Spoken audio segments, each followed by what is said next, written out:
Hello and welcome once again to the Pinsent Masons podcast, where we try to keep you abreast of the most important developments in global business law every second Tuesday. My name is Matthew McGee and I'm a journalist here at Pinsent Masons, and this week we'll ask an expert whether the UK government's new plan to reconcile the AI and creative industries will work, and we find out how the growing use of standard contracts could reduce the number and severity of disputes in Australia's construction industry. But first, here's some business law news from around the world. Victorian government announces August offshore wind auction, UAE influencer licence deadline looms, and employers prepare for the first phase of new law's industrial relations changes in the UK.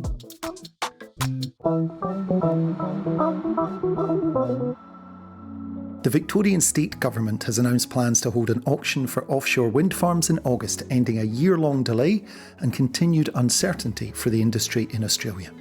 The auction, marking Australia's first open tender for offshore wind projects, is seeking to meet the state's target for 2 gigawatts of offshore wind generation by 2032 and 9 gigawatts by 2040. The Victorian government will open tenders for the first 2 gigawatts of capacity after the original auction, slated for September, was delayed. That previous auction was delayed because of global investment hurdles and the risk of attracting too few bidders. Leanne Olden, an expert in renewable energy, said, "This announcement is welcome news for the industry because it adds greater certainty to the viability of offshore wind projects." A new influencer licensing regime marks a watershed moment for digital marketing in the United Arab Emirates and will help protect consumers, experts have said. Social media content creators in the country were required to hold an official advertiser permit to post promotional content in the UAE from the 31st of January, or risk campaign disruptions, reputational damage, and even significant financial penalties. The changes follow updates to media regulations aimed at professionalising the country's booming influencer industry. The new rules require any influencer, content creator or digital marketer in the UAE that posts either ads or promotional material, whether paid or unpaid, to be registered and licensed by the 31st of January. It's believed to be the first permit system of this kind adopted in the Middle East. To obtain a permit, applicants must be at least 18 years old, have a valid UAE trade licence or freelancer licence that permits media or advertising activities, and hold a certificate of good conduct that's been cleared by the police. The first stage of a major reformation of the relationship between employers and trade unions in the UK, which will begin its phased implementation later this month, will increase exposure for companies, including those which have not previously engaged in industrial relations, according to one expert. Under the new rules, which will come into force on the 18th of February, restrictions about the threshold for industrial action ballots will change, with the Employment Rights Act removing the requirement for a 40% support threshold to be met before industrial action can be called in important public services. It also reduces the amount of information unions must include when giving employers notice of ballots and what information is needed on a voting paper for industrial action. Ballot result information notified to employers and employees is also simplified. Employment law expert Anthony Convery said, "These reforms, particularly those on union recognition and union access, may be most relevant to those employers who don't currently have established relationships with trade unions and who historically haven't engaged much with industrial relations." The new measures give unions greater rights to seek involvement in workplaces where no formal relationship exists, so some clients may experience increased union activity for the first time. We've talked here before about the bind that many governments are in when it comes to industrial policy to do with artificial intelligence. It's to do with the standoff over companies' use of copyright material to train their AI systems. Governments want AI developers to invest in their countries, so on the one hand want developer-friendly, lax intellectual property policies. But they don't want to lose their creative industries, which rely on strong IP protections. It's tough to square that circle. The UK is no exception, and it's now embarking on a pilot scheme to try and keep both sides of the dispute happy. It's a digital marketplace for content, where AI developers can easily license a huge range of high-value material for training their systems, and it's called the Creative Content Exchange. But will it work? London-based IP specialist Jill Dennis first reminded me of the core problem to be solved. All AI has to be trained. And to be trained, it has to have access to lots of good data. Otherwise, it simply can't get up and running. The problem is that AI developers haven't been able to get access to that data. So what they've been doing so far is that they have been perhaps going onto websites, scraping data, lots of it, and using that to train their tool. All well and good for an AI developer, but not so good for the creative people who own the copyright in that content. It's used without their permission. And why that's significant is that content owners need revenue from their work. It's their income stream. So normally they would license it to be used and get royalties back. But if AI developers are simply scraping their content and using it, often without the creative content owner's permission or even knowledge, then they're not getting that remuneration.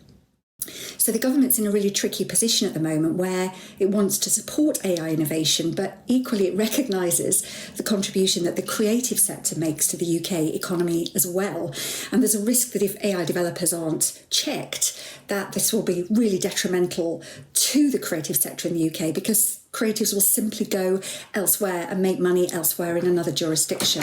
So it's about trying to strike a balance at the moment between the interests of AI development and protecting the creative content sector. So what is the Creative Content Exchange and how will it work? So the Creative Content Exchange is intended to be a single platform on which anyone can get a license to use creative content. And that might be music, it might be images, moving or still, it could be written content. And the reason why this exchange is needed, really, is because most creative content is protected by copyright. So if it is used without the permission of the copyright owner, without a license from them, then that is copyright infringement and it's unlawful. But what it aims to be is a one-stop shop where I, for example, as an AI developer, can come along to that platform, can search on there for work that I might want to use for training my system, and I can seek a license to do that. And the license will happen, or it won't happen, most likely it would happen on that exchange. Payment takes place, and then the AI developer can go away and get on with their development work. So very much a one-stop shop for licensing of copyright-protected content. Jill said that the exchange could grow to be large and wide-ranging, but that the UK government was starting with a pilot scheme with a small number of cultural big hitters.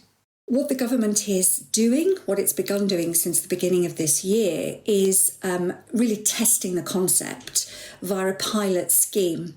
And what that pilot scheme will involve is various cultural institutions in the UK. So, for example, the National Archives, the Imperial War Museum, the National Portrait Gallery, the Natural History Museum, and many more. What those cultural institutions will be required to do is to identify their key cultural assets, get those digitised, get those put on the platform, and then see what demand there is from AI developers to use those creative assets. So will it work? Well, we might get some lessons from history here. 15 years ago, the UK government created the Copyright Hub, a content licensing exchange very like this one, that didn't really take off. But Jill thinks that the rise of AI raises the stakes and means the UK government will be more determined to make a success of this new mechanism. But the government is only one part of the picture. It may be that developers just bypass the exchange because of the kind of content they now see as valuable and cut deals directly with the biggest content creators. We know AI developers have a desperate need for data. There used to be an appetite by AI developers for just lots of data. Now the stress is much more on high quality data. So with regard to this pilot, what we hope and believe is that what the cultural institutions will be putting on there probably is pretty high quality data. And so our developers may be interested in that. Well, I think there is absolutely an argument that they may well go to those institutions direct. I mean, what the government have made very clear is that this exchange is not intended to replace free licensing in the market. And indeed, we've seen a lot of that over recent months where big AI developers have approached big content creators big publishers, big music producers and so on, and entered into a license with them for the use of their data for AI development. So what I would anticipate is that practice would continue, with AI developers almost seeing the exchange as, something of a bit of a nuisance to have to engage with, and they'll go out there potentially with their large negotiating power to access the big data sets that they need. So query whether they will even engage with this platform at all. And there is another more fundamental challenge to the model, that developers might just not see the need to pay at all, because it's not clear that UK law forces them to, said Jill. Certainly in the UK, the position is ambiguous. So AI developers have yet to be convinced, I would have thought, to start paying where they potentially don't need to. Most AI developers at the moment are not paying for the content they use. Why would they start doing that just because the exchange is launched in a situation where the law about the legality of using copyright content for AI training is still unclear? And that's particularly so where AI developers potentially have an easier ride in other jurisdictions. So they could go to the US, for example, where it's arguably easier to use work for AI development than it is in the UK. In the US, there's a fair use defence where you can access works without paying for them, where what you're using it for in AI terms is going to be transformative. It's not going to compete with the original works. Now, I'm certainly not an expert on US law, but that is an exception that we don't have in the UK. So it could push developers, if they're required to pay via the exchange, to go elsewhere. Exactly what the government doesn't want to happen, because they're looking for inward investment into AI in the UK. So a big problem for them potentially. Construction projects are well known for often being contentious affairs, as long chains of owners, funders, contractors and subcontractors disagree and often arbitrate or even litigate about whose fault a costly delay was. But some operators of projects in Australia are trying to change that by using different construction contracts. Plenty of work has been done for years in some countries to try to take a more collaborative approach, being more honest about problems and more prepared to share the risk.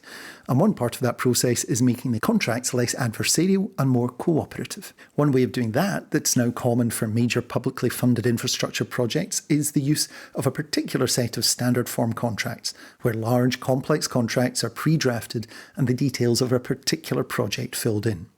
The new Engineering Contracts, or NEC, developed by the UK's Institute of Civil Engineers, is used commonly in the UK. Sydney-based construction expert Lucy O'Dwyer told me about the changing situation in Australia, beginning with an outline of what NEC is and how it works. It's a suite of standard form contracts that can be used for construction and engineering projects. It's effectively a relatively off-the-shelf type solution whereby the users can select a different form of the contract and they can pick a pricing model and they can pick from certain pre-drafted clauses depending when it's relevant to their project. It was first introduced in the UK in 1993 and we're now on the 4th edition of it, and it is a very widely used contract in the UK and in some other places like Hong Kong and Singapore. It is less widely used in Australia at the moment, but we are seeing growing use of it at the moment. So for example, there's an engineering and construction main contract which can be adopted for a whole range of construction and engineering projects, and then you can just pick certain commercial pricing options. So there's things like a lump sum version of the contract, or you can pick a target cost mechanism where the parties share the risk of the price. So there's different pieces of the jigsaw and they can be placed together in different ways depending on the risk profile of the project and the type of project. The Australian construction business is very active, but its contracts are not like NEC ones, says Lucy, and lack NEC's flexibility. Some of the main features that make NEC contracts different, in particular to the traditional Australian contracts, are first of all, it is written in plain English and there is no legal jargon, so the people using the contracts can understand them easily. That is very different from traditional Australian contracts, which the lawyers have been all over. Another point is that the contracts are suitable for a wide range of projects due to the flexibility that comes with having different contract forms and pricing options and pre-written clauses. So, for example, there's the main engineering and construction contract, there's subcontracts which can also be adopted to work together, and then there's different types of contracts such as the alliancing contract, which can be adopted if the parties want to adopt that sort of arrangement. Lucy does see change coming in Australia, though, where the use of NEC is becoming more widespread. But she says the change needs to come from those paying for the work. And when the buyers of the services make this change, construction companies and lawyers need to be ready to change with them. Large construction projects need to be driven ultimately by the parties procuring those projects. So really a large part of this is about the approach of the parties procuring public projects. We're seeing it certainly gaining traction in New South Wales. So, for example, we know that Sydney Water has adopted NEC for their Partnering for Success programme, and it is also being used for a couple of other sort of large infrastructure programmes. So I think it's a case of watch this space, really, in terms of where it's going to go in Australia. And the reason those procuring the work want things to change is quite simple. The way it works now isn't really producing great results for anyone. So I think it is recognised that the procurement of infrastructure projects needs to change. So the market has become associated with negative contracting practices in many ways, adversarial approaches to running contracts, not just the contract form, but the way parties manage contracts as well. Things like cultures of blaming the other party, making claims, not being fully transparent as to the costs of projects. So there are some negative behaviours that are sort of inherent in the market in Australia and certainly in New South Wales. You know, there's a desire for change and there's a desire to adopt. There must be a better way to get to better project outcomes.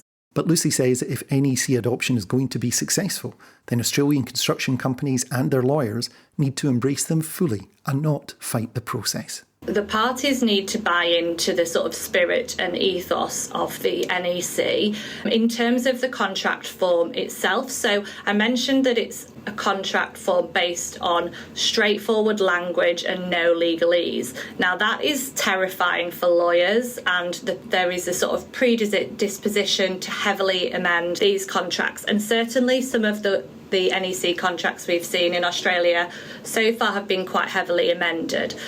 I think we need to stay true to the spirit of NEC, and so whilst it's a commercial reality that these contracts will need to be amended to an extent to tailor them to the projects and to the specific risk profile that the parties have agreed on here, and NEC standard form isn't always totally suitable to Australia, so we do need local adaptations to those terms and that risk profile.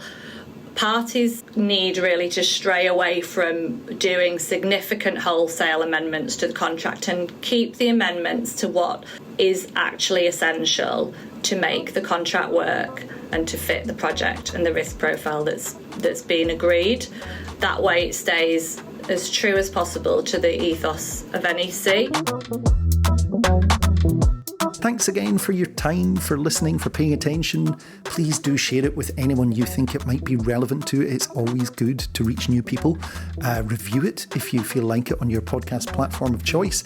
And do come back again 2 weeks today for more. But remember, you don't have to wait that long. You can keep up with daily news from our dedicated team of expert reporters at pincentmasons.com, or you can ask us for a personalised weekly digest at pincentmasons.com/newsletter. Until next time, thanks and goodbye. The Pincent Masons podcast was produced and presented by Matthew McGee for international law firm Pincent Masons.